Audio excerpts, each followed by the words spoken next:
இன்றைக்கி நம்ம பார்க்க போகிறது கார்த்திக் மீனாவோட காதல் கதை எபிசோட் 2. இது ஃபர்ஸ்ட் வீடியோ பார்க்காதவங்க கீழே நான் வந்து ரிலேட்டட் வீடியோஸில் கொடுத்து வச்சிருக்கேன், அதில் பார்த்துட்டு வந்துருங்க. ஒருத்தன் ஒரு பொண்ணை உண்மையாக காதலிக்க ஆரம்பிச்சிட்டான். அவன் ஃபஸ்ட்டு தேடுறது அந்த பொண்ணோட முகத்தை இல்லை, அவள் எப்போ வருவா அப்படிங்கிறதான் தேடிக்கிட்டு இருப்பாங்க.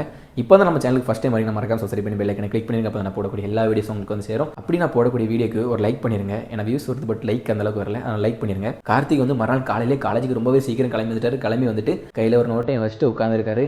எப்போண்டா மீனா வருவா, மீனாவை நம்ம பார்க்கலாம் அப்படின்னு சொல்லிட்டு வெயிட் பண்ணிகிட்டே இருக்காரு. ஏன்னா ஒரு ஒவ்வொரு நிமிஷமும் வந்து ஒரு வருஷம் மாதிரி இருக்குது, அந்தளவுக்கு ஒரு ஃபீலாக இருக்குது. எப்போண்டா மீனாவை பார்க்கலாம் அப்படின்னு சொல்லிட்டு. ஸோ அப்போ வந்து லேஸ் அப்படி காற்றடிக்கும் போது மல்லிகைப்பூ வாசம் அடித்த உடனே தூரத்தில் ஒரு பொண்ணு ஒயிட் கலர் ட்ரெஸ் போட்டு வருது. ஸோ மீனா வந்து வராங்க. வந்த உடனே கார்த்திக் வந்து பார்த்தோன்னே ஃபஸ்ட்டு மீனாவை பார்த்து சிரிச்சிட்டாரு. சிரிச்ச உடனே மீனாவை பார்த்தா லைட்டாக சிரிச்சிட்டாங்க.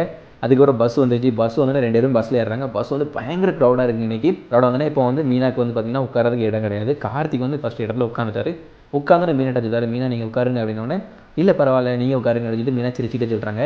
மீனா வந்து பார்த்திங்கன்னா அந்த ட்ராவல் அப்படி ரோட்டை பார்த்துக்கிட்டே நடக்க ரசிச்சுட்டு வராங்க. ஆனால் கார்த்திக் வந்து ஒரு நிமிஷம் கூட கேப் இல்லாமல் மீனா வந்து வச்சுக்கணும் அப்படி பார்த்துக்கிட்டே இருக்காரு. காலேஜில் பார்த்திங்கன்னா தமிழ் மேம் வந்து ஒரு கவிதை போட்டி வைக்காங்க. ஸோ அந்த கவிதை போட்டியில் வந்து நம்ம கார்த்திக் வந்து ஒரு கவிதை எழுதுறாரு. உன்னை பார்த்தது இதயம் என் கட்டுப்பாட்டிலே இல்லை அப்படிங்கிற ஒரு சின்னதாக கவிதை எழுதிட்டு அந்த கவிதையை வந்து அவரே வச்சுக்கிட்டாரு, மடக்கி வச்சுட்டாரு. வந்து மேம்கிட்ட காட்டவே இல்லை. மதிய நேரம் பார்த்திங்கன்னா லைப்ரரி போகிறாங்க. ஸோ 2 பேரும் ஒரே காலேஜ். மீனா வந்து லைப்ரரி போனோன்னு நம்ம கார்த்திக்கும் பின்னாடி லைப்ரரி போகிறார். லைப்ரரி போயிட்டு ஸோ அங்கே போய் அப்படி உட்காந்து எல்லாரும் புக்ஸ் படிப்பாங்க. பட் இவர் மீனா வந்து பார்த்துக்கிட்டே இருக்காரு. அப்போது மீனா வந்து ஒரு புக் எடுக்கிறதுக்கு ட்ரை பண்ணுறாங்க. பட் புக்கு வந்து எடுக்க முடியல, ஏன்னா ஷெல்ஃப் வந்து ஹைட்டாக இருக்குது. ஸோ கார்த்திக் வந்து உடனே வந்து அந்த வந்து புக்கை வந்து எடுத்து கொடுத்த உடனே அந்த மீனா வந்து அப்படி பார்த்துட்டு லைட்டாக ஸ்மைல் அப்படி சிரிச்சுக்கிட்டே அப்படி பார்த்துட்டு போகிறாங்க. ஒரு வாரம் கழிச்சு மீனா ஊரில் திருவிழா நடக்குது. அந்த திருவிழா பார்த்தீங்கன்னா ஃபுல்லாக காட்டு லைட்டு கடைகள் எல்லாமே பார்த்தீங்கன்னா அப்படி ஜெகஜோதியாக மின்னிக்கிட்டு இருக்கு அந்த இடம். இப்போ அங்கே வந்து பார்த்தீங்கன்னா கார்த்திக் வந்து அவரோட ஃப்ரெண்டோட வராரு. மீனா அவங்க ஃபேமிலியோட வராங்க.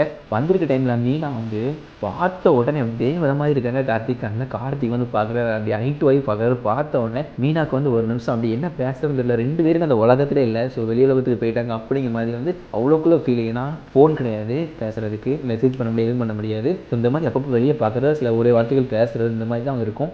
இதில் வந்து இந்த ஒரு சின்ன சீன் கிடைச்சாலுமே, இந்த ஒரு சின்ன கேப் கிடைச்சாலுமே பேசுகிறது இருக்கட்டும், பார்க்குறது இருக்கட்டும், அதுதான் அவங்க காதலே ஒரு ரொம்ப ஒரு அன்பு வெளிப்படுத்துகிற ஒரு விஷயமா இருக்கும். அன்னைக்கு இரவு வந்து மீனா வந்து அவங்க வீட்டில் வந்து அவங்களோட அறையை போட்டுட்டு ஒரு டைரி எடுக்கிறாங்க. அந்த டைரியில் வந்து எழுதுறாங்க, கார்த்திக் உன்னை பார்த்ததுன்னு இதயம் வந்து அவ்வளோ வேகமாக துடிக்குது, பட் ஏன் இப்படி துடிக்குது அப்படிங்கிறது எனக்கே தெரில, உன்னை பார்த்ததில் எனக்கு படப்படன்னு வருது அப்படிங்கிற மாதிரி வந்து அந்த டைரியில் வந்து எழுதி வைக்கிறாங்க. ஸோ அவங்களுக்கு அவ்வளோ ஒரு ஃபீல். கார்த்திகை பார்த்தோன்னே மனசில் அவ்வளோ வந்து அவ்வளோ ஒரு காதல். ஸோ கார்த்திக் அதே டைமில் அவர் வீட்டில் வந்து அவர் ஒரு பேப்பர் எடுக்கிறார். ஸோ அவர் பேப்பர் எடுத்துகிட்டு அவர் ஒரு கவிதை எழுதுறாரு. மீனா கிட்ட எப்படியே அந்த கவிதை எழுதி கொடுக்கணும் அப்படின்னா அவருக்கு வந்து லவ்வை சொல்லுறது தைரியம் கிடையாது. அதனால தான் அவர் வந்து ஒரு லெட்டரில் வந்து எழுதி எல்லாத்தையுமே கொடுத்துடலாம் அப்படிங்கிற பிளான் பண்ணுறாரு. அப்போ வந்து கார்த்திகோட அப்பா அதே டைமில் வீட்டுக்குள்ளே என்ட்ரி ஆன உடனே எனக்கு வந்து வேலையில் வந்து ட்ரான்ஸ்ஃபர் பண்ணியிருக்காங்க, இப்போ நம்ம வந்து வேறு ஊருக்கு போகணும் அப்படின்னு வந்து கார்த்திகிட்ட சொல்கிறார். உடனடியாக நம்ம கிளம்பணும் அப்படின்னு சொன்னோடனே கார்த்திக் ஒரு நிமிஷம் இதேமே நின்று போச்சு. என்னை யோசிச்சு பாருங்கள், நாளைக்கு வந்து ஒரு லெட்டர் கொடுக்கலாம் அப்படிங்கிற ஒரு சமயத்தில் இப்படி வந்து அவர் அப்பா சொல்கிறாரு. அடுத்து என்ன நடக்கு அப்படிங்கிறத எபிசோட் 3ல் பார்க்கலாம். பாய்.